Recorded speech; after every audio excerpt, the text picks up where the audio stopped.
Allah Ta'ala berfirman di dalam Al-Quran, Ana inda dhanni abdi bi falyadhunna bi ma sya'. Aku sesuai prasangka hambaku terhadapku.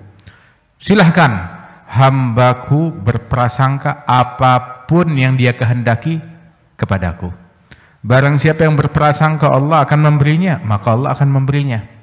Barang siapa yang berprasangka Allah akan mengampunkannya, Allah akan mengampunkannya. Barang siapa yang berprasangka Allah akan memudahkan urusannya, dimudahkan oleh Allah Ta'ala. Yang berprasangka Allah akan membantu, dibantu oleh Allah Ta'ala. Yang berprasangka Allah Subhanahu wa Ta'ala akan mengangkat derajatnya, maka diangkat derajatnya oleh Allah Subhanahu wa Ta'ala. Sebab prasangka baik kepada Allah adalah amalan yang paling afdal. Enggak ada yang lebih afdal daripada amalan ini. Khoslatan laisa fawqahuma syai'un minal khair. Dua perkara, enggak ada yang lebih baik daripada dua perkara ini. Husnudzan billah wa husnudzan bi ibadillah. Dua perkara enggak ada yang lebih baik daripada dua perkara ini. Berprasangka baik kepada Allah, berprasangka baik kepada hamba-hamba Allah. Orang yang hatinya baik, fikirannya baik, maka otomatis dia bakal nganggap semua orang baik. Tapi orang yang hatinya tercemar, maka dianggapnya semua orang kotor, sesuai seperti otak fikiran dia yang res tersebut. Sehingga sama seperti kita pakai kacamata. Kalau kita pakai kacamatanya lensanya merah, semuanya bernuansa merah. Lensanya gelap, semuanya bernuansa gelap. Tapi kalau lensanya bening, semuanya bening, kelihatan aslinya semuanya. Nah, karenanya itu orang yang baik dia nganggap semua orang baik. Tapi orang yang jahat dia nganggap semua orang jahat. Kenapa? Sama seperti dia, seperti otaknya dia. Waliyadzubillahi min dzalik. Karenanya itu hal yang paling baik prasangka baik kepada Allah, dan otomatis berprasangka baik kepada hamba-hamba Allah, kepada sesama manusia. Dan hal yang paling buruk, nggak ada yang lebih buruk daripada dua perkara ini, berprasangka buruk kepada Allah dan berprasangka buruk kepada sesama hamba-hamba Allah. Al-Habib Ahmad bin Hasan Al-Attas, beliau bilang, la yakhib man ahsana dhann wa in akhta. Tidak bakalan kecewa, nggak bakalan menyesal, nggak bakalan rugi, nggak bakalan sial orang yang berprasangka baik walaupun prasangkanya keliru. Prasangka baik pasti benar walaupun keliru. Namun tidak akan beruntung orang yang berprasangka buruk walaupun prasangkanya tepat. Prasangka buruk tidak mungkin benar, walaupun tepat nggak benar. Sehingga Al-Imam Abi Bakar Al-Adani beliau bilang bahwasanya iyyakum su'idzan atau kama qal, diperingatkan kita untuk berhati-hati daripada prasangka buruk, sebab itu prasangka buruk itu bisa yujib su'il khatimah, bisa menyebabkan orang meninggal su'il khatimah. Na'udzubillahi min dzalik. Tapi orang yang berprasangka baik, dia bakal dapat keberuntungan dari Allah Subhanahu wa Ta'ala, walaupun prasangkanya keliru, salah sasaran. Sangka baik kepada semua orang, tapi sangka baik bukan berarti kehilangan kewaspadaan. Sangka baik bukan berarti sembrono. Sangka baik bukan berarti dia tidak berhati-hati. Disebutkan karena Rasulullah sallallahu alaihi wasallam yahtarisu min ashabih wa la yatruk al-bashashata fi wujuhihim. Rasulullah sallallahu alaihi wasallam beliau waspada, berhati-hati bahkan terhadap sahabat-sahabatnya, tanpa mengurangi keramahan dan keceriaan beliau di hadapan para sahabat-sahabatnya. Tetap sangka baik, tetap senyum bersama mereka, tetap ramah kepada mereka. Akan tetapi bukan berarti menghilangkan kewaspadaan, tetap waspada. Waspada, jangan sampai ada sifat buruk yang mencemari hati seseorang. Sangka baik bukan berarti dia meninggalkan keberhati-hatian di dalam menimba ilmu. Inna hadzal ilma din, falyanzur ahadukum amman ya'khudhu dinah. Ilmu ini agama. Lihat-lihat dari mana kita mengambil agama kita. Oh, sangka baik terima dari siapa aja. Oh, jangan. Sangka baik maknanya dia berhati-hati juga di dalam menimba ilmu, mengambil ilmu dari sumbernya yang benar, dari sanadnya yang tepat, sebagaimana diajarkan oleh Rasulullah Shallallahu Alaihi Wasallam. Sangka baik tersebut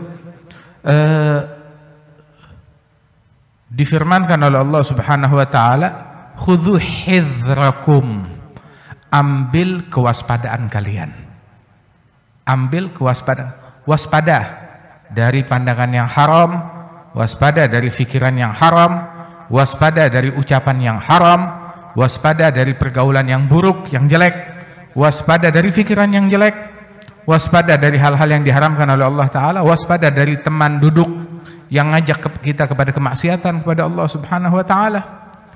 Walaupun kita diperintahkan untuk sangka baik, bukan berarti kita boleh duduk dengan sembarang orang tanpa kita meneliti bagaimana keadaan orang tersebut, sebagaimana disebutkan oleh Rasulullah sallallahu alaihi wasallam, al-mar'u min jalisih, al-mar'u ala dini khalilih. Seseorang dinilai dari teman duduknya. Disuruh berhati-hati. Falyanzur ahadukum man yukhalil, man yujalis. Hati-hati dengan siapa kita duduk. Tanpa mengurangi sangka baik kita kepada semua orang. Bil muslimin al-kul ahsinul dzan. Berprasangka baiklah kepada semua muslim. Wa in kana nagi, walaupun orang itu tukang maksiat. Loh, sangka baik walaupun dia tukang maksiat? Iya. Maknanya sangka baik kepada tukang maksiat, berprasangka bahwasanya kelak dia bakalan taubat kepada Allah Subhanahu wa taala. Kelak dia bakal mencapai kewalian tinggi di sisi Allah Subhanahu wa taala. Bukan sangka baik kepada tukang maksiat, kita ngikut kepada dia, bermakmum kepada dia. Tidak. Berprasangka baik kepada orang yang tukang maksiat, husnudzan, kali suatu saat dia bakalan taubat, mencapai derajat yang tinggi di sisi Allah Subhanahu wa taala. Kan al-Imam Abi Bakar Al-Adani, Ibn al-Imam Al-Idrus, Abdullah Al-Idrus bin Abi Bakar Al-Sakran, Ibn al-Imam Abdurrahman Al-Saggaf. Itu beliau ini al-Imam Abi Bakar Al-Adani. Dia izin kepada ayahnya mau dakwah ke tempat yang jauh, keluar kota. Maka ayahnya bilang, kamu mau dakwah tapi kamu sudah layak atau belum? Bilangnya, kita belajar mau dakwah. Bilang, jika demikian coba bawakan kepada saya orang yang derajatnya lebih hina dari engkau. Baik, kata beliau. Dia berpikir, kalau guru-guru saya jelas mereka lebih mulia dari saya, mereka senior saya. Adapun rekan-rekan santri yang seperti saya, maka mereka lebih baik dari saya. Sangka baik saya, mereka jelas insya Allah lebih baik dari saya. Saya nggak bisa mencapai seperti mereka. Maka dia lihat kepada murid-muridnya yang pernah ngaji, yang pernah berguru kepada beliau. Terus dia berpikir, nah mungkin ini mereka lebih rendah dari saya derajatnya. Kemudian dia berpikir, enggak juga. Mereka para santri menuntut ilmu, malaikat menghamparkan sayapnya untuk dipijak oleh mereka, bagaikan permadani. Orang-orang penuntut ilmu berjalan di atas, bukan permadani merah, di atas sayapnya malaikat. Siapa yang bisa menyaingi derajat mereka? Saya nggak bisa. Murid saya lebih mulia dari saya. Prasangka beliau ini. Akhirnya dia berpikir, tukang maksiat. Tukang maksiat. Saya nggak pernah maksiat, tapi dia berpikir, tukang maksiat kalau dia tobat, dia mencapai derajat di sisi Allah Subhanahu wa taala. Innallaha yuhibbut tawwabin wa yuhibbul mutatahhirin. Sedangkan saya maksiat, nggak berasa diri saya maksiat. Kesombongan hati, kesombongan dan lain sebagainya. Maka dia beranggapan mereka pun lebih mulia dari saya. Hingga dia berpikir, kalau begitu orang kafir lebih hina dari saya. Dia mau bilang gitu ke bapaknya, dia berpikir sekarang mereka lebih hina dari saya sekarang, tetapi itu nggak membuktikan kalau saya lebih mulia dari mereka. Sebab baik buruknya seseorang, mulia atau hinanya seseorang bukan dibuktikan sekarang, tetapi saat dia meninggal dunia. Yang sekarang kafir, barangkali suatu saat kelak dia dapat hidayat, masuk Islam, meninggal dalam Islam. Tapi saya nggak menjamin kalau diri saya kelak akan meninggal dunia dalam keadaan Islam. Dia nggak menjamin, nggak berani. Siapa yang bisa menjamin diri dia bakal meninggal dalam keadaan Islam? Makanya saya nggak berani jamin saya lebih baik dari dia kelak hari kiamat. Khalas. Akhirnya dia pulang menghadap ayahnya, dia berpikir saya gagal melaksanakan misi saya, menemukan orang yang lebih hina dari saya. Saat mau pulang ke rumahnya, dia lihat di jalan ada seekor anjing yang sudah meninggal, yang sudah mati menjadi bangkai. Dia bilang, ini lebih hina dari saya, anjing yang sudah jadi bangkai. Dia berpikir tadi mau ambil tali, mau diikat, mau diseret, bawa ke hadapan ayahnya, ini lebih hina dari saya. Baru dia berpikir begitu, dia bilang, enggak juga. Sekarang mungkin manusia, ya sekarang kita bisa bilang lebih mulia dari anjing, tetapi besok hari kiamat, kalau orang yang bertakwa, yang taat kepada Allah Subhanahu wa taala, dia masuknya kembalinya ke surganya Allah taala. Adapun orang yang maksiat kepada Allah, yang dimasukkan ke dalam api neraka, maka dia lebih hina dari anjing, sebab anjing tidak masuk neraka, kembalinya menjadi tanah. Maka dia cerita kepada ayahnya, "Abah, saya gagal." Oh, gagal bagaimana? Dia ceritakan.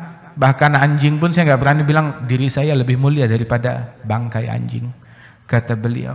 Maka sang ayah berkata, sekarang baru kamu pantas untuk berdakwah. Orang mau dakwah harus punya pikiran kayak begini. Selama dia beranggapan saya lebih mulia, saya punya, saya hebat, saya berilmu, saya soleh, saya alim, saya guru, saya ustadz, maka orang macam begini jangan diharap yang kayak begini. Namun syuyukh, guru-guru yang kita kenal nggak pernah menganggap dirinya lebih mulia bahkan daripada murid-muridnya sendiri. Di antaranya disampaikan oleh guru kami Al-Habib Umar bin Muhammad bin Salim bin Hafidh.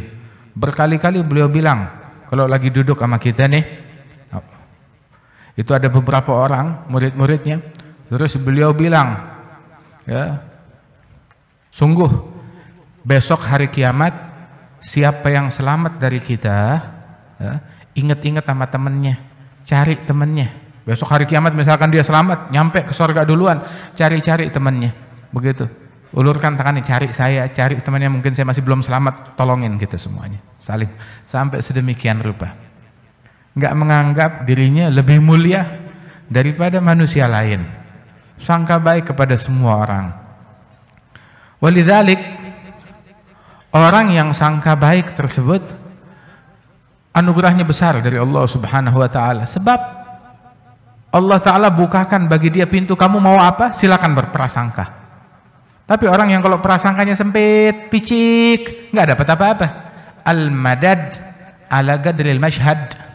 Anugerah yang didapat oleh setiap orang tergantung dari mashhadnya dia, dari pandangannya dia. Yang pandangannya sempit, pikirannya sempit, hatinya sempit, anugerahnya juga sempit. Tapi yang luas, anugerahnya juga luas dari Allah Subhanahu wa taala.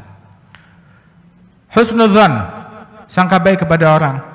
Apalagi sangka baik kepada orang-orang solihin yang dimuliakan oleh Allah Subhanahu wa taala. Anggap setiap orang yang kita temui jangan-jangan itu Nabi Khidir.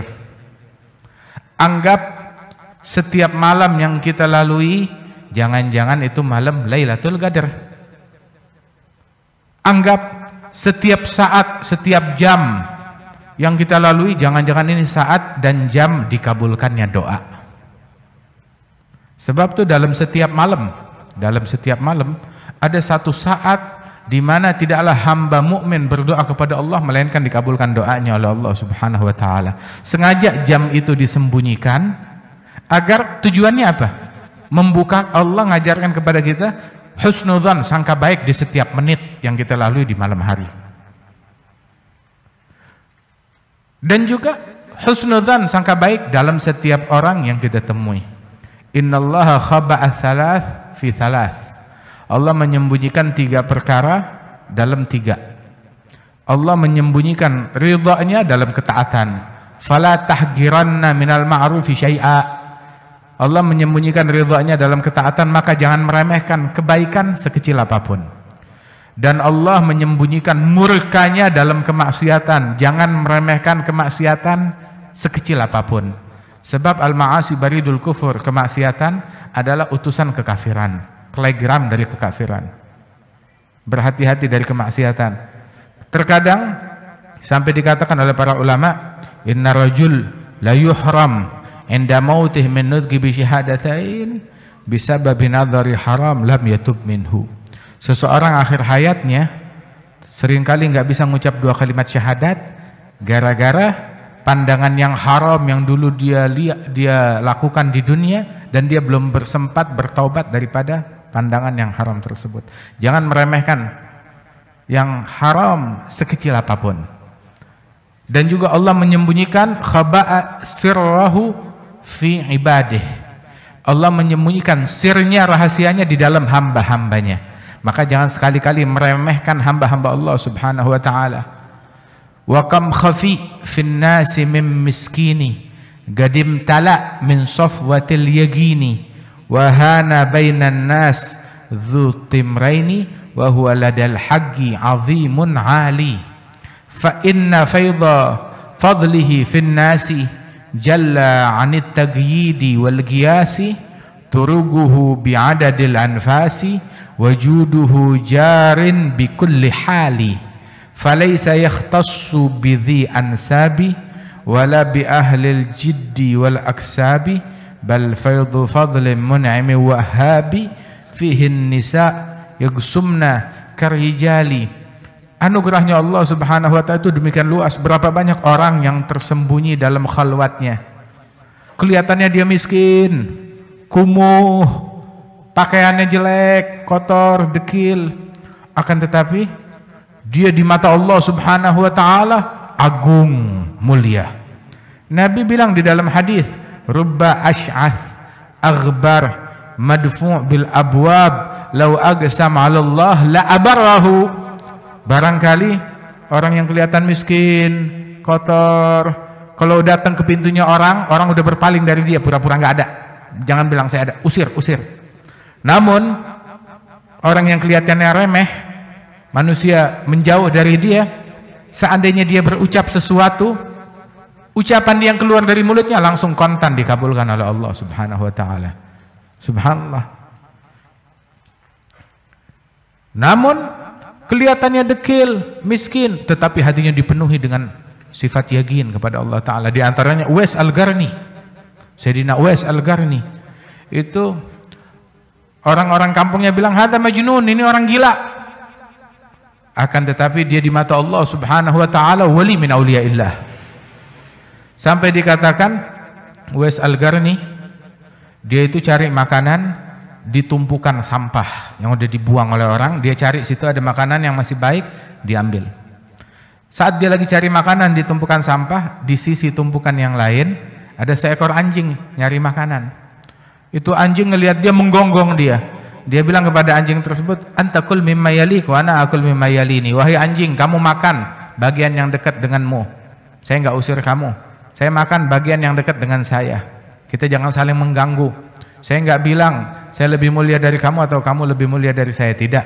Kalau saya lolos melewati sirat masuk ke dalam surga, baru saya lebih mulia dari engkau saat itu.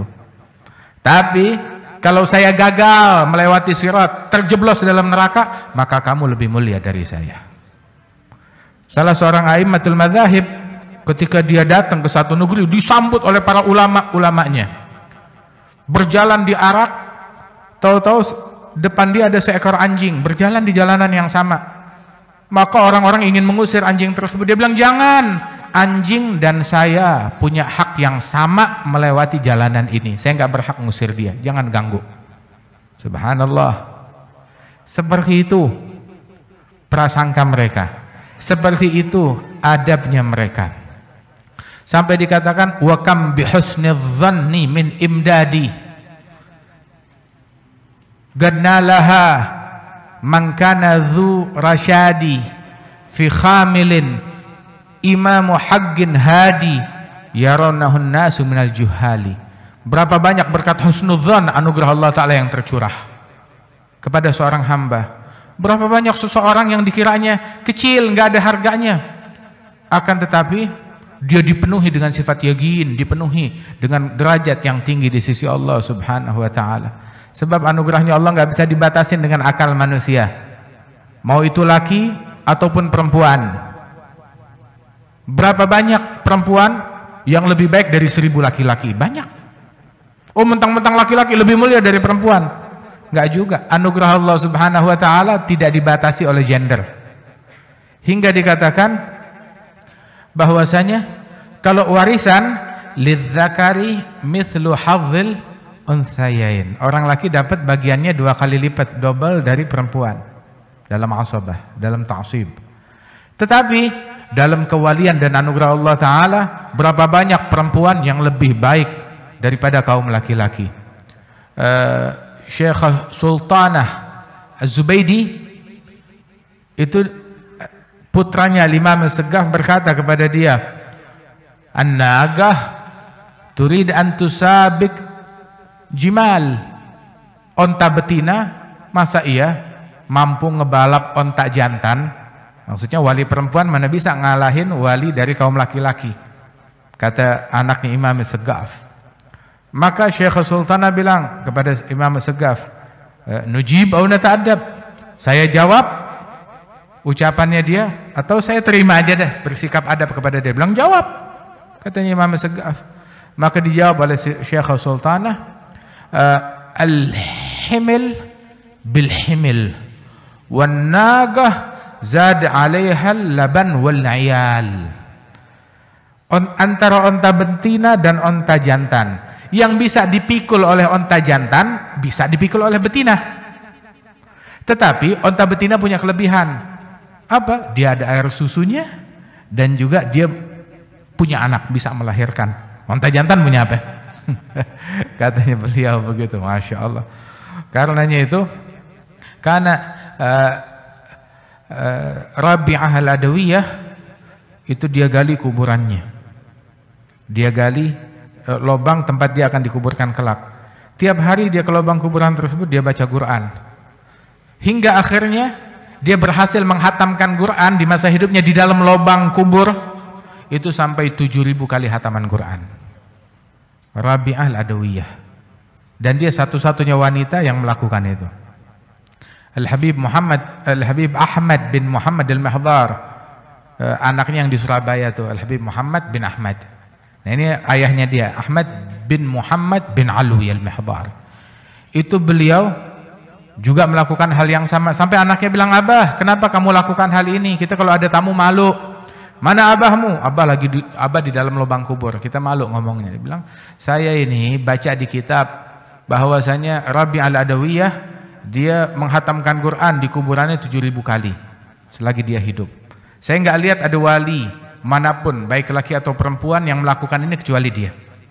Ini rekor ini baru hanya bisa dipegang oleh kaum wanita." Oh, saya nggak terima. Masa iya laki-laki kalah? Hingga beliau menghatamkan Al-Quran 1 kali, 2 kali, 3 kali di lubang kuburnya. Hingga akhirnya dia bilang sama anaknya, "Alhamdulillah, akhirnya sekarang saya memecahkan rekor tersebut, 7000 kali hatam." Sama seperti Rabi' Adawiyah. Anaknya bilang, "Cukup kalau begitu." Oh, nggak bisa, masa kita sama, harus lebih. Dilebihkan hingga beliau menghatamkan 8000 kali hataman Al-Quran. Subhanallah, Masya Allah. Mudah-mudahan Allah Ta'ala berikan taufik kepada kita sekalian. Ada bulan-bulan Rajab. Bulan Rajab anugerahnya Allah Ta'ala luas. Bulannya istighfar, bulannya Allah, bulan memperbaharui hubungan kita dengan Allah Subhanahu wa Ta'ala. Malam-malam Rajab, malam dikabulkannya doa, malam anugerah, perbagus prasangka kita kepada Allah Subhanahu wa Ta'ala. Ya, mudah-mudahan berapa banyak di bulan Rajab orang yang melalui bulan Rajab, bulan Syaban, bulan Ramadan, enggak disangka, enggak berlalu bulan-bulan yang mulia ini, melainkan dia telah mencapai jenjang-jenjang kewalian tinggi di sisi Allah Subhanahu wa Ta'ala. Adapun orang yang pikirannya ngeres, yang pikirannya kotor, ya masih segitu-segitu aja. Masih segitu-segitu aja, nggak ada husnudzannya kepada kepada Allah, kepada para aulia, kepada para salihin, kepada para ulama. Mudah-mudahan Allah Subhanahu wa taala berikan anugerah kepada kita sekalian. Majelis ini makin makmur, sahibul bait diberikan keberkahan oleh Allah Subhanahu wa taala.